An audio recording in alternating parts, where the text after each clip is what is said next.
Bueno, este es el trabajo para la materia de filosofía. Vamos a hablar de los kleyas. Primero, ¿qué son los kleyas? Son aflicciones. Son componentes de sufrimiento, causa, digamos, de sufrimiento para el ser humano. ¿Cuáles son? Bueno, son avidya, asmita, dvesha, raga, abhinivesha.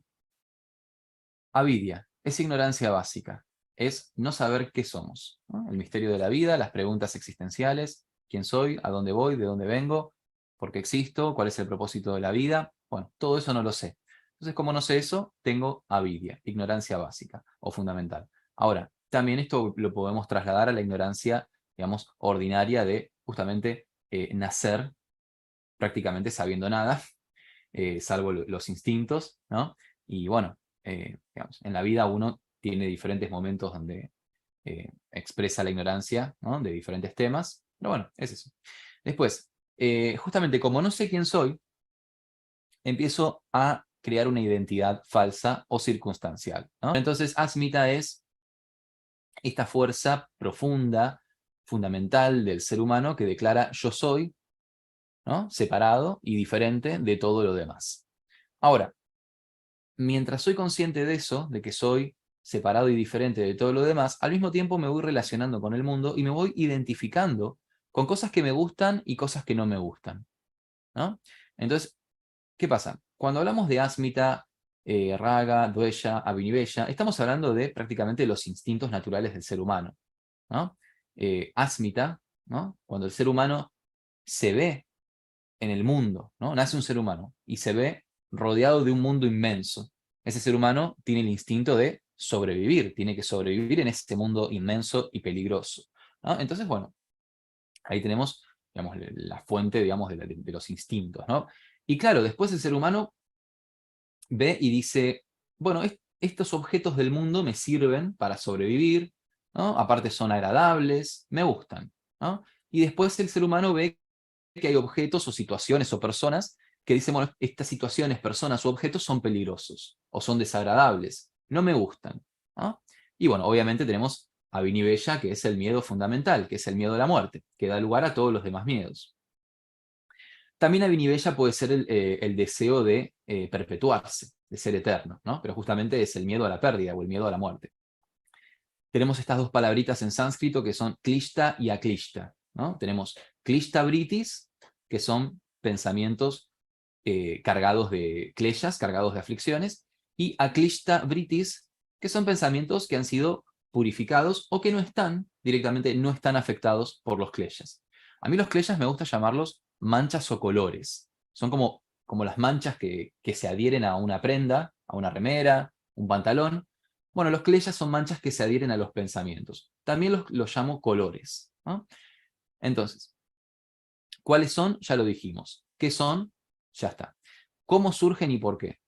Bueno, los kleyas surgen básicamente del proceso de manifestación de un ser humano. Sabemos que en el yoga tenemos este esquema de la ontología del Sankhya, que el yoga lo toma y aparte le agrega el concepto de Ishvara, ¿no? Pero sabemos que el Sankhya nos dice Purusha Prakriti, ¿no? Entonces, Purusha, vamos a decir que es la esencia del ser humano. Muchos lo llaman espíritu, alma, conciencia, ¿no? A mí me gusta llamarlo el núcleo del ser, ¿no? Entonces, Purusha, cuando se combina con Prakriti, Prakriti es la naturaleza básica, no manifestada. Prakriti, a mí me gusta llamarlo o entenderlo como materia barra energía, pero Prakriti es inconsciente, ¿no? El yoga dice que Prakriti es materia, energía inconsciente. Cuando Purusha y Prakriti se combinan, bueno, ocurre un proceso de manifestación. En este caso vamos a decir, se manifiesta un ser humano, ¿no? Un hombre y una mujer tienen relaciones, nace otro ser humano, ese ser humano se ha manifestado.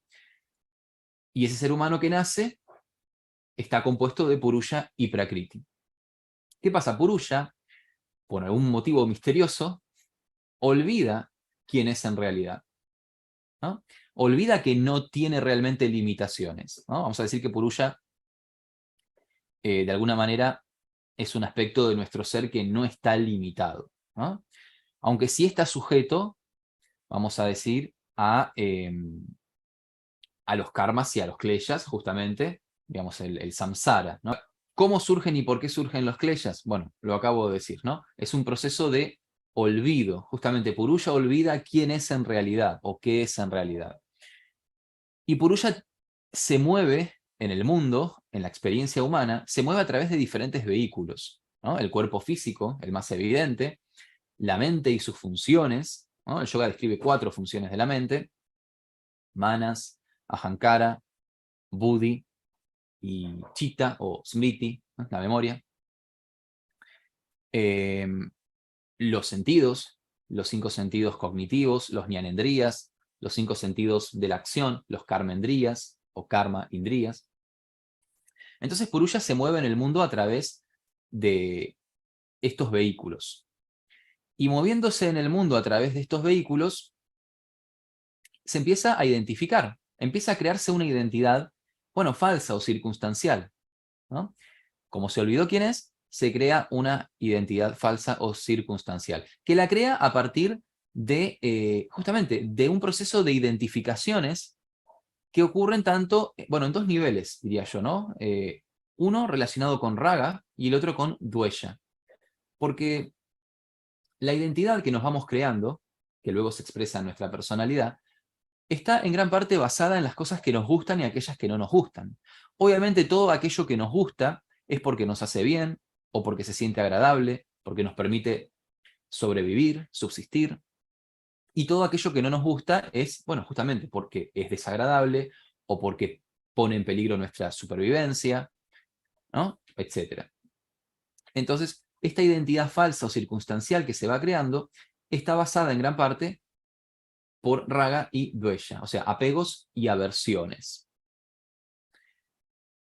Yo creo que, por otro lado, creo que dvesha como aversión también es una forma de apego, es una forma de estar esclavizado, apegado, pero no por gusto, sino por disgusto, por rechazo, ¿no? Cuando, por ejemplo, pienso mucho en una persona que me hizo mal en algún momento, es como que no puedo romper esa cadena, esos lazos con esa persona. Mi mente siempre da vueltas alrededor de ella, no porque esa persona me caiga bien, sino todo lo contrario, porque estoy resentido, ¿no? Tengo rencor, odio, ira, etc. Bueno, entonces, ya dijimos cuáles son, qué son, dijimos cómo surgen y por qué. Orden de aparición. Entonces, el primero que aparece es avidya. Purusha, cuando se combina con prakriti y empieza a manifestarse el ser humano, olvida. Es el gran olvido de Purusha. Avidya, la ignorancia básica o fundamental del ser humano. Esto da lugar entonces a asmita, que es esa fuerza profunda del ser humano que declara yo soy.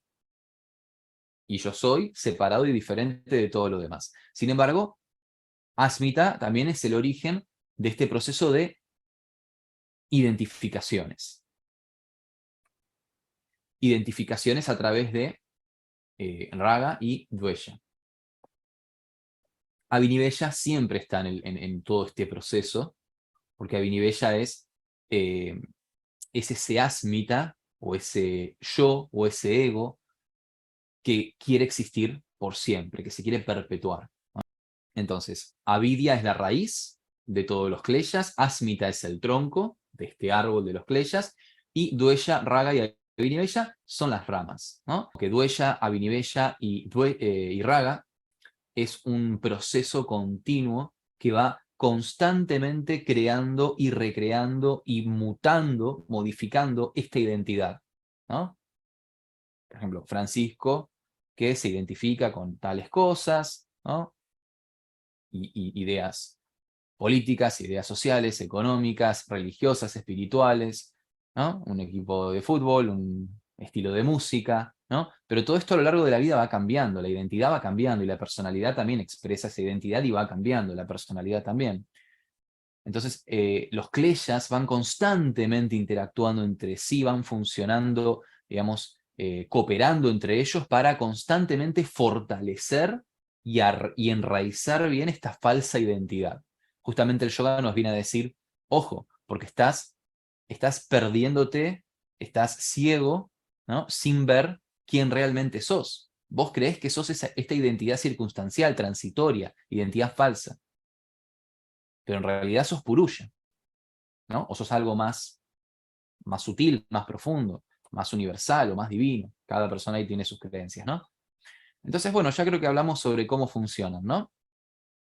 Básicamente cómo interactúan entre sí. Después, ¿cómo nos afectan? Bueno, a ver, avidia, siendo la raíz de todos los kleyas y de todas las aflicciones, nos afecta de formas, digamos, incontables, ¿no? Realmente yo creo que todo la confusión, el conflicto, las perversiones del ser humano, ¿no?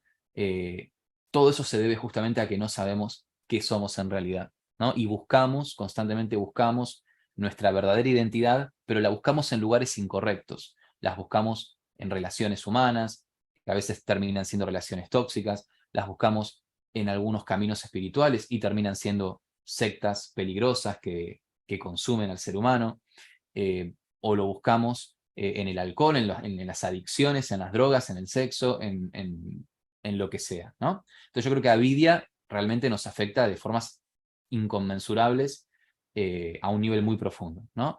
Bueno, asmita ya dijimos, ¿no? De repente asmita, cuando yo me identifico mucho con algo, lo defiendo, ¿no? Por ejemplo, las ideas de un partido político o la camiseta de un equipo de fútbol. Entonces un ser humano puede ser capaz de dañar a otro ser humano simplemente por defender una idea o por defender un equipo de fútbol o por defender, no sé, un estilo de música o lo que sea, ¿no? Entonces realmente nos afectan de formas muy, muy graves, ¿no? A veces no tan graves, pero de muchas formas, ¿no? Después, raga, es el deseo, es ese apego, ¿no? De perpetuar, de recrear situaciones, ¿no? Placeres, experiencias sensoriales, ¿no? Pero raga es este deseo que está cargado justamente de sufrimiento, ¿no? Es esa persona que desea algo y como no lo tiene, sufre. Y hasta que no lo tenga, va a sufrir. Y cuando lo tenga, va a estar feliz un ratito, y después se le va a pasar esa felicidad y va a estar deseando otra cosa y va a volver a sufrir. Eso es raga. Duella es más o menos lo mismo, pero en el sentido del rechazo, ¿no? De repente estoy enemistado con una persona y, bueno, logro alejarme de esa persona, me olvido de esa persona, ¿no? Y, bueno, ahora estoy contento porque esa persona ya no está en mi vida, qué sé yo, pero aparece otra, o vuelve a aparecer la misma persona y entonces el sufrimiento vuelve. Entonces, esto un poco lo que nos está hablando es que los kleyas nos desestabilizan, nos desequilibran. Y el yoga es un camino de recuperar el equilibrio, la ecuanimidad, esa capacidad de permanecer imperturbable sin importar las circunstancias, las personas que nos rodeen, etc. Entonces, ¿cómo nos afectan? Bueno, de esa manera, justamente, desequilibrándonos, restándonos la capacidad de tomar decisiones libres y conscientes. Los kleyas nos quitan nuestra fuerza de voluntad, y nos quitan entonces la capacidad de tomar decisiones conscientes y voluntarias.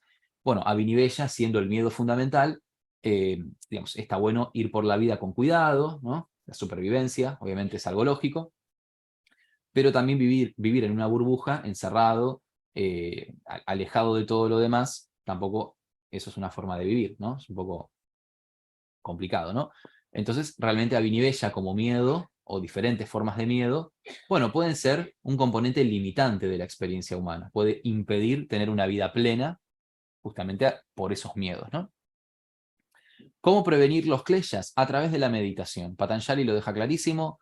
eh, bueno, habla de el estado de meditación, básicamente, pero a mí me gusta, digamos, decir que son los 8 pasos realmente, ¿no? Los 8 pasos del yoga son los que nos permiten prevenir los kleyas, ¿no?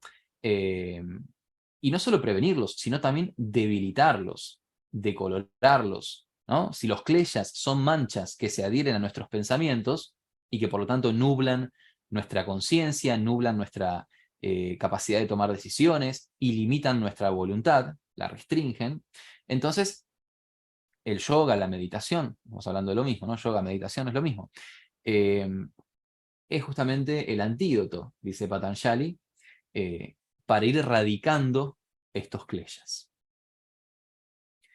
Bueno, voy rápidamente hacia los 4 estados de los kleyas. Porque bueno, entonces los kleyas son estas manchas o colores que se adhieren a nuestros pensamientos. Y como tales pueden estar activos, pueden estar latentes, pueden estar atenuados o pueden estar inactivos. Lo voy a poner con ejemplos, con un ejemplo básicamente. Supongamos que en un momento dado surge el pensamiento, o mejor dicho, el recuerdo de lo delicioso que son las hamburguesas, ¿no? Entonces de repente digo, qué rico comer una hamburguesa, ¿no? Entonces, bueno, voy y me preparo una hamburguesa. ¿Qué pasa? Apareció un pensamiento tenido de, de un kleya, de diversos kleyas, en este caso yo puedo decir básicamente Asmita y Raga siendo los principales, ¿no? ¿Por qué? Porque tengo el recuerdo, yo estoy identificado, ¿no? Me identifico con una persona que come carne, ¿no? Y que le gustan las hamburguesas. Y en cuanto aparece el pensamiento bueno, de anhelar o desear una hamburguesa, voy y me preparo o compro una hamburguesa. Si ocurre eso, que aparece el pensamiento e inmediatamente voy a la acción y preparo la hamburguesa o la compro, eso es udaram. Es que el kleya está completamente activo. Después, vichina. Bueno, ese mismo kleya del apego, vamos a decir raga, asmita y de fondo también, está latente. ¿En qué sentido? Por ejemplo, estoy trabajando, estoy en una oficina, no puedo prepararme una hamburguesa, no puedo salir a comprar, tengo que cumplir con un horario, no puedo salir a comprarme una hamburguesa. Entonces, el recuerdo está, digamos, la idea, el deseo de la hamburguesa está, pero en este momento no puedo concretarlo. Entonces queda latente. El kleya queda latente, temporalmente suspendido. En cuanto salgo del trabajo, voy directamente a comprar una hamburguesa o llego a mi casa y directamente lo primero que hago es preparar la hamburguesa. Eso es el kleya en estado vichina o latente. Está activo, completamente activo, pero se vio temporalmente suspendido debido a que yo tenía que cumplir con un horario laboral y no podía en ese momento satisfacer ese deseo de comer la hamburguesa. Después, Tanu es el kleya, este mismo kleya, vamos a decir, atenuado, debilitado o decolorado. Quiere decir, algún día estoy haciendo mi vida y aparece el pensamiento de la hamburguesa. Y digo, qué ricas son las hamburguesas, ¿no? La verdad es que está bueno, estaría bueno hacer una hamburguesa algún día, qué sé yo, comer, darse el gusto. Pero queda ahí. Realmente yo no me veo impulsado, ¿no? No estoy enceguecido, no estoy controlado por esta fuerza de raga, ¿no? Entonces, realmente es como que tengo una cierta libertad con respecto a este kleya, con respecto a este deseo, ¿no? Y puedo tomar una decisión consciente y voluntaria de decir, ok, bueno, pero ahora no lo voy a hacer. Ahora no es el momento, tal vez ahora estoy haciendo una dieta, tengo que cumplir con cierto régimen, entonces no lo hago. Y probablemente si soy una persona que está en un proceso de autoconocimiento, un proceso de yoga, etc., ese kleya esté debilitado, ¿no? Tal vez lo estuve trabajando en alguna meditación, o naturalmente se fue debilitando con la práctica general de los 8 pasos. Bueno, eso es Tanu. Por último, Prasupta, vamos a poner el mismo ejemplo. Los kleyas, como decimos, están adheridos a los pensamientos. Por ejemplo, un pensamiento en sí mismo también puede estar dormido o inactivo. Por ejemplo, en el inconsciente, ¿no? En la mente profunda. Ahí es donde los yogis hablan de los samskaras, ¿no? Esas impresiones que quedan como resultado de tener experiencias en la vida. Entonces, de repente tengo un samskara que está afectado de raga, ¿no? Y el samskara es eso, el deseo o el gusto, ¿no? La atracción por las hamburguesas, ¿no? Cuando el samskara está dormido, inactivo, cuando yo no estoy pensando en hamburguesas, el kleya, el apego, el raga, respecto de las hamburguesas, también está inactivo, dormido o en forma de semilla. Pero en cualquier momento puede aparecer. Tal vez pasaron 10 días y yo no pensé en ningún momento en las hamburguesas. Y el día 11 aparece el recuerdo y el pensamiento de las hamburguesas. Y entonces ahí ese kleya puede expresarse de 3 maneras, ¿no? Puede expresarse de una manera atenuada, puede expresarse de una manera latente o de una manera completamente activa. Así que bueno, muchísimas gracias